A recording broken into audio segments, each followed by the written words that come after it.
Welcome back to Addictopydia, where we uncover the truth about addiction, recovery, and the powerful steps that lead to transformation. Today, we're talking about one of the most important yet overlooked parts of recovery, changing the people, places, and things in your life, and why doing this can be the difference between relapse and lasting freedom. Because recovery isn't just about quitting the substance. It's about changing your environment to protect your progress. The phrase people, places, and things comes straight from recovery philosophy, especially from programs like Alcoholics Anonymous, AA, and Narcotics Anonymous, NA. It's simple in theory, but powerful in practice. People are those who enable, encourage, or remind you of using. Places are the environments where you used, bought, or even just thought about substances. Things are the objects, triggers, or habits tied to that old lifestyle. Every one of these can pull you back toward old behavior if you're not careful. Example, imagine you're newly sober, but you still hang out with the same group you used to drink or get high with. You tell yourself you'll just chill, no using. But before long, the smell, the sounds, the conversations, they all act as triggers. Your brain starts remembering the high before your heart remembers the pain. That's why awareness of these triggers and being intentional about change is crucial. Let's start with people. In recovery, relationships can make or break your progress. You have to ask yourself, are the people around me helping me grow or pulling me back into my past? Cutting off old friends or associates who still use isn't about judging them. It's about protecting your peace. Example, if you used to party every weekend with certain friends, you might need to create distance, even if they care about you.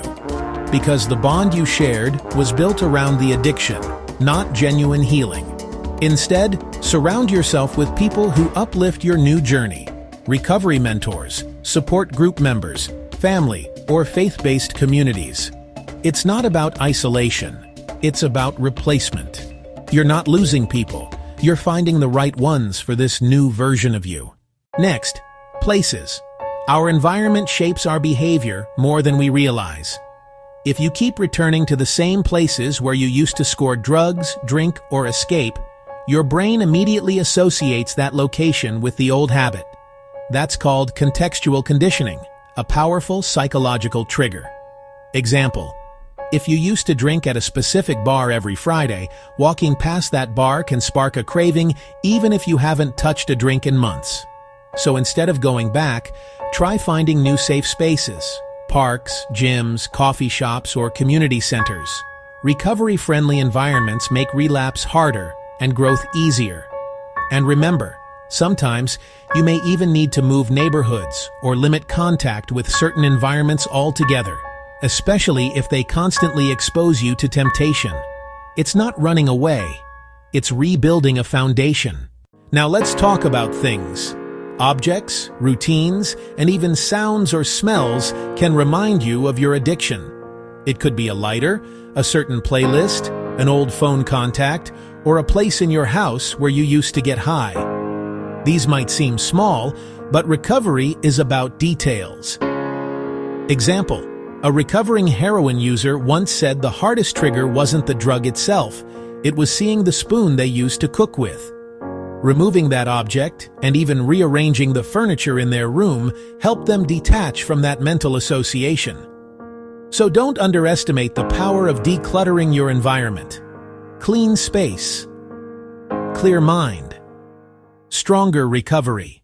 When you remove old people, places, and things, you create space for something better. Now's the time to build a new life rooted in purpose and passion. Try activities that reinforce your recovery. Attend meetings or group therapy regularly. Take up fitness, art, or journaling. Reconnect with family or faith. Volunteer or mentor others who are still struggling. Example, many people in long-term recovery say that service, helping others, became their strongest protection against relapse. When you give back, you remember where you came from and why you never want to go back. Recovery isn't about avoiding life. It's about reclaiming it. Changing your people, places, and things isn't easy. It takes courage, honesty, and patience. But it's one of the most powerful ways to protect your recovery. You're not just quitting a substance, you're reprogramming your life. And every choice you make toward peace, safety, and self-respect brings you one step closer to freedom. I'm your name, and this is Addictopydia. If you found this episode helpful, make sure to subscribe, share, and leave a comment about how you've changed your environment to strengthen your recovery.